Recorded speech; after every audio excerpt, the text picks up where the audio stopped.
Bismillah. Assalamualaikum warahmatullahi wabarakatuh. Alhamdulillah, kita bisa berjumpa lagi teman-teman sekalian. Kembali lagi dengan saya Muhammad Septiadi. Yang paling utama yang selalu saya sampaikan adalah apa? Unzur maqala wala tanzur man qala. Lihatlah apa yang dikatakan, yang melihat siapa yang mengatakan.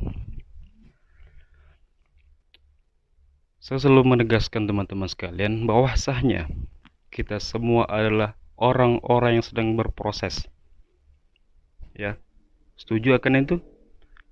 Saya kira perkataan tadi adalah benar. Menurut saya, kita semua adalah orang-orang yang sedang berproses. Ke arah mana? Ke arah yang Allah ridho. Di mana di sana ada berkah. Di mana di sana ada kebahagiaan. Sehingga apa? Kafah menjadi cita-cita mulia dan cita-cita utama bagi kita semua, insya Allah.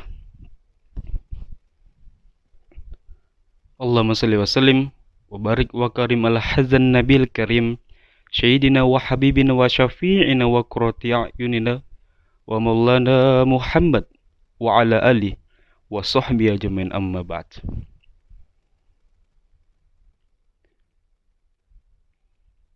Inna ma bu'ithu liutammima makarimal akhlak. Rasulullah SAW diutus oleh Allah Subhanahu wa taala ke dunia ini untuk apa? Untuk menyempurnakan akhlak. Bukan untuk menyampaikan ilmu, bukan untuk memberikan ilmu baru, tapi akhlak.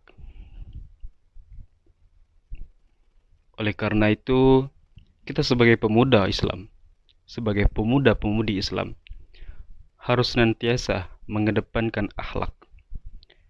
Percuma saja ketika orang diberi amanah oleh Allah Subhanahu wa taala akan sebuah ilmu apapun itu, tapi tidak dibarengi dengan akhlak yang baik, maka percuma. Silakan teman-teman bisa hafal Al-Quran 30 juz, beribu hadis-hadis yang teman-teman sekalian hafal. Kalau ujungnya tidak menuntun kepada akhlak yang baik, maka percuma. Saya kira seperti itu, teman-teman. Karena apa? Karena akhlak selalu kita kedepankan semestinya, teman-teman.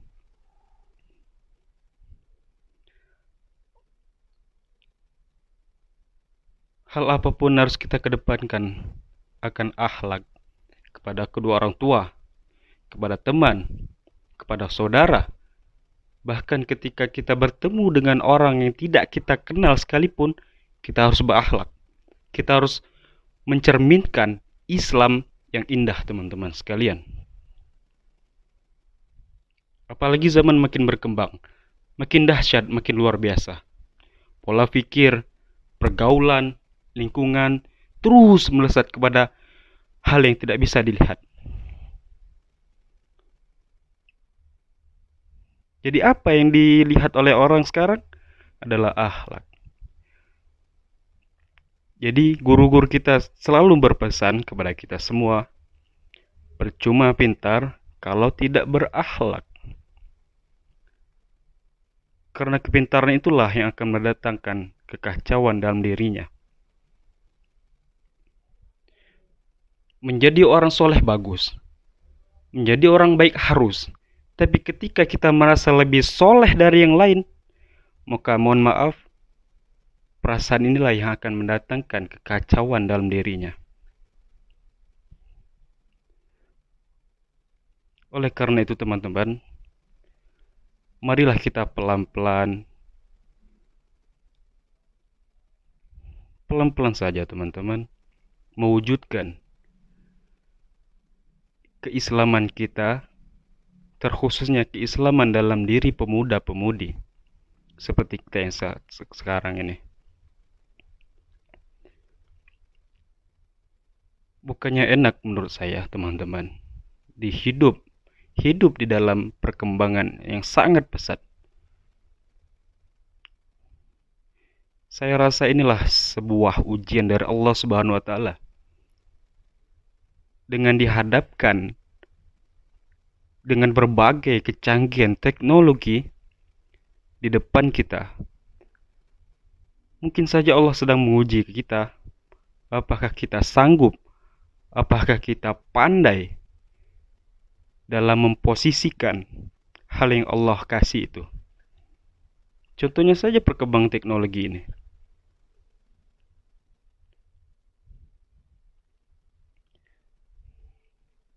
Mungkin sampai sini paham teman-teman ya.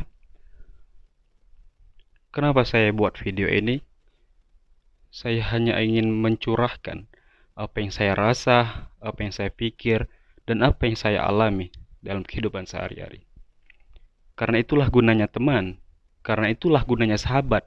Untuk apa? Untuk saling mengingatkan. Kepada apa? Kepada hal-hal yang Allah ridho, kepada hal-hal yang Allah izinkan, kepada hal-hal yang Allah halalkan. Dan untuk mengingat, saling mengingat kepada hal-hal yang Allah larang, kepada kebatilan.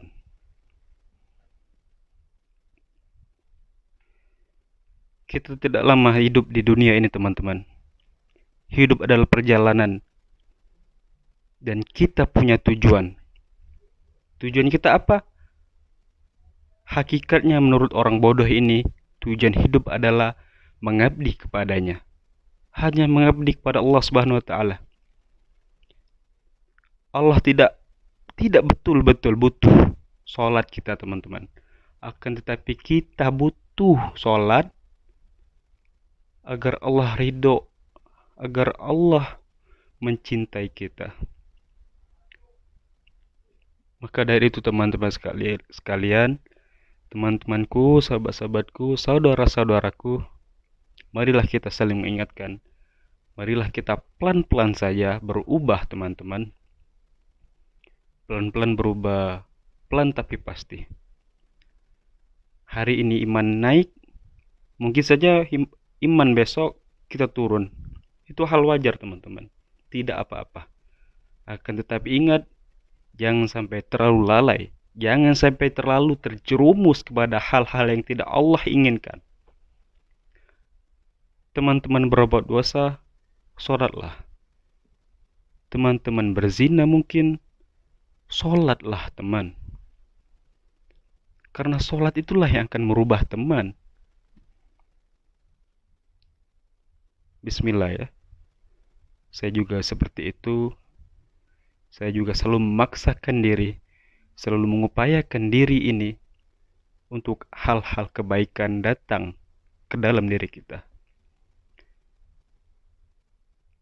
Kalau bicara seperti ini, kita bicara tentang hidayah Allah Subhanahu wa taala, teman. Kalau menurut saya, hemat saya mengatakan orang bodoh ini mengatakan bahwasanya hidayah itu perlu dijemput, teman-teman. Hidayah tidak datang dengan begitu saja kalau tidak ada koneksi. Kita harus berupaya, selalu berupaya, teman-teman, untuk mendatangkan hidayah itu agar masuk ke dalam hati kita, agar connect ke Allah Subhanahu wa taala. Ada 7 golongan teman-teman yang akan mendapatkan naungan Allah Subhanahu wa taala. Satu di antaranya adalah apa? Sabun, anak muda, nas'ah fi ibadatillah, anak muda yang tumbuh beribadah kepada Allah Subhanahu wa taala. Mudah-mudahan kita yang termasuk itu teman-teman. Mudah-mudahan ya Allah, amin. Oleh karena itu marilah teman-teman, kita tidak akan lama di dunia ini. Ini hanya tempat persinggahan. Kata Rasul SAW mengatakan dalam hadis, ad-dunya sijnul mu'min wa jannatul kafir. Dunia ini penjara bagi orang-orang mukmin dan surga buat orang-orang kafir. Nauzubillah min dzalik. Dan juga jangan sampai kita tidak bersyukur teman-teman akan Allah beri akan hal apapun itu yang telah Allah beri kepada kita. Kesehatan, keadaan, rezeki. Itu sebuah hal yang luar biasa, teman-teman. Apabila kita merasa mengeluh, ingatlah teman-teman, di luar sana masih banyak sekali hal-hal yang orang lain tidak dapat. Hal-hal yang orang lain ingin, padahal hal-hal itu ada dalam diri kita. Oleh karena itu bersyukurlah teman-teman. Bersyukur ketika kita berdoa kepada Allah Subhanahu wa taala, doa itu tidak diijabah secara cepat oleh Allah Subhanahu wa taala. Kita harus berhusnuzon kepada Allah. Itu poin penting, teman-teman. Salah satu poin penting dalam diri kita, harus kita punya konsep itu. Berhusnuzon sama Allah Subhanahu wa taala. Berpikiran positif kepada Allah Subhanahu wa taala. Karena apa? Kita mengambil gambaran dari Ali bin Abi Thalib yang mengatakan apa? Ketika aku berdoa kepada Allah Subhanahu wa taala dan Allah mengabulkannya, aku bersyukur doa itu dikabulkan. Tapi ketika aku memohon pada Allah Subhanahu wa taala dan Allah tidak sekalipun membalasnya, mengijabahnya, mengabulkan doaku tersebut, maka aku amatlah sangat bersyukur. Lebih bersyukur daripada doa kita yang diijabah. Seperti itu perumpamaan yang Ali bin Abi Thalib, sebuah nasihat dari Ali bin Abi Thalib kepada kita. Oleh karena itu, harus kita kedepankan perasaan, pikiran husnuzon. Perasaan, pikiran baik kepada Allah, positif kepada Allah Subhanahu wa taala. Allah benar-benar mencintai kita, teman. Ayo, mari kita kembali kepada Allah Subhanahu wa taala. Jazakallahu khairan, barakallahu li wa lakum, syukran katsiran, yumkin ila awalan. Mohon maaf, masih banyak kurang, banyak salah. Maaf lahir batin teman-teman. Kita kembali lagi ke pembahasan berikutnya, insyaallah. Wallahu a'lam bishawab. Wassalamualaikum warahmatullahi wabarakatuh. Alhamdulillah.